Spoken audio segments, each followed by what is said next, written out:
Alright, this is Commander in Color with a new video type called Watch Me Be Wrong About Murders at Karlov Manor. I'm going to go over a quick few highlights of what I think of the set and cards that I think are going to be popular. And I'm probably going to be wrong about all of them, but I'm okay with that. Starting off, we got what I think are the top commanders. Going to be some of the top commanders of this set. Uh, First of all, I think Assassin Tribals are going to get a huge bump. I think that these ladies are going to take the ass out of Assassin and replace it with a little bit of class. Uh, this is going to be These are going to be like the new assassin commanders because Ramsey's just okay, too strong in the command zone, or too much of a threat. Not strong, but a little too scary to suddenly win the game out of nowhere. Uh, but these have a little bit more intrigue and uh, drawing cards from just hurting creatures, and then also taking the top cards of people's decks is just always really interesting and fun. All right, the next we have some more typal commanders because they kind of went for a Ravnica set, which is normally based around two colors. They went a little more typal uh, with this set. So we have Voya, uh, who is just gonna be broken very fast. Putting out elves is really easy, so you're gonna get a lot of 1/1 counters on her or him. I don't know. I don't remember the lore of this wolf. And uh, oh yeah, and occasionally drawing at least one card per attack is going to be nuts. And I think that Morska, I think that's how you say her name. It's probably horribly wrong. Uh, she's also going to be the key detective commander. Uh, I think all the other detective color identities that are going to be detective tribal fit in here. So I think it's going to be a really good commander for this.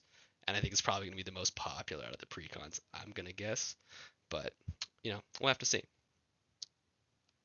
And then for our next commanders, these are the commanders that I think are going to be a little bit crazier of builds. They're going to be very uh, way more unique than other cards I've seen before, and that's why I'm kind of excited about them.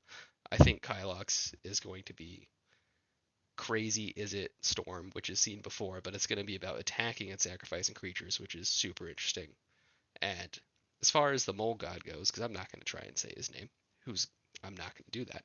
Uh, uh, Basically, I think you're gonna make it indestructible and get infinite combat phases, put a Bear Umbra on it or something, and it's just you're gonna win the game.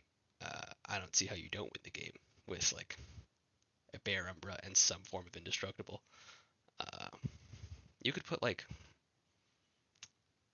Bear Umbra and do like an inspiring call and give it with 1/1/1 counter on it, and you'll win the game. I think.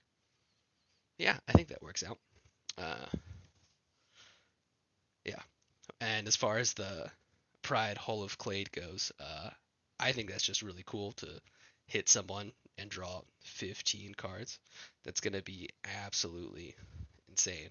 Uh, I just want to see how people get that to work. I think uh, it'll probably just end up in Arcades decks. I know I'm going to shove it in my Arcades deck, but uh, I think it's going to get pretty nutty once people actually start brewing just that commander. I think it'll be way more interesting than what they're currently doing.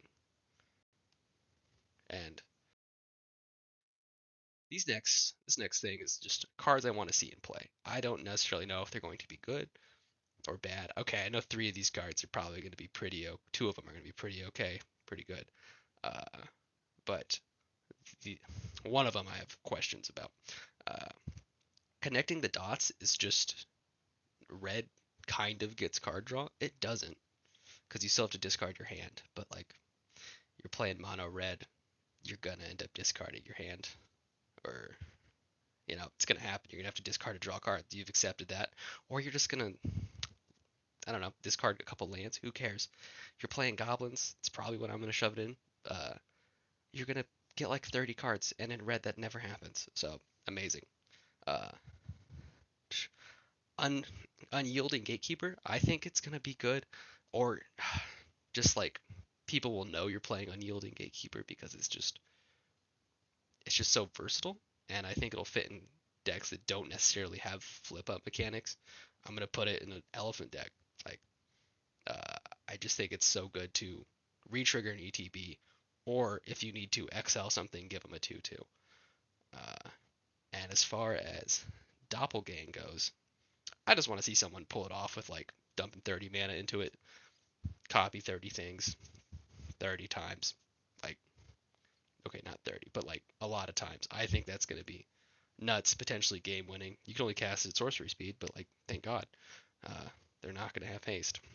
If if you put this in a deck with flash, blue has a lot of flash. Uh, it's just going to get busted really fast. Uh, and as far as Vein Ripper goes, I think Vein Ripper is an interesting card because it's going to fit in a lot of those sack decks and a lot of those Tesa decks, but I don't know if it's going to be good. The mana value is just too high when you could play something like Blood Artist and it's like 2 mana, I think, and you get the same effect basically, but it is on a 6/5 flying body and it does have ward. I just think it's not as good as it could be. If it was a little lower, I think you can get all those effects just for less mana and then just sack everything anyway, like everyone does. Uh, the next cards I think are just going to be uh, absolutely broken, or I want to see people do stupid combos with them.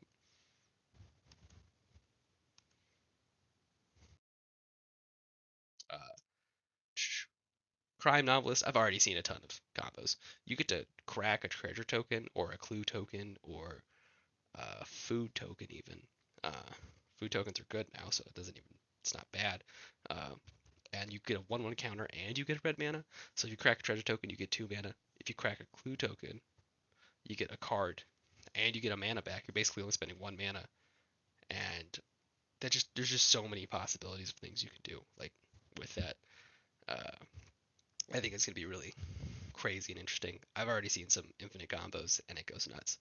But as far as analyze the pollen goes, uh, I think that people are sleeping on evidence, collecting evidence. I think evidence like this in a green black deck really good first of all, but uh, Golgari. But if you collect evidence with adventure cards, you could just play the adventure cards again, and then if they die again, you can collect more evidence with them.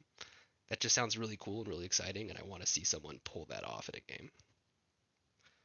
And yeah, I just think things like this are going to be really interesting to see after the set comes out. And for the last thing, I have my favorite card of the set, which is Private Eye. I think it's funny. That's it. Look at him. He has an eye. He thinks it's a vase. He knows it's a vase. Great card. And that's it. This is our first pre-set review, and this is Commander in Color signing off.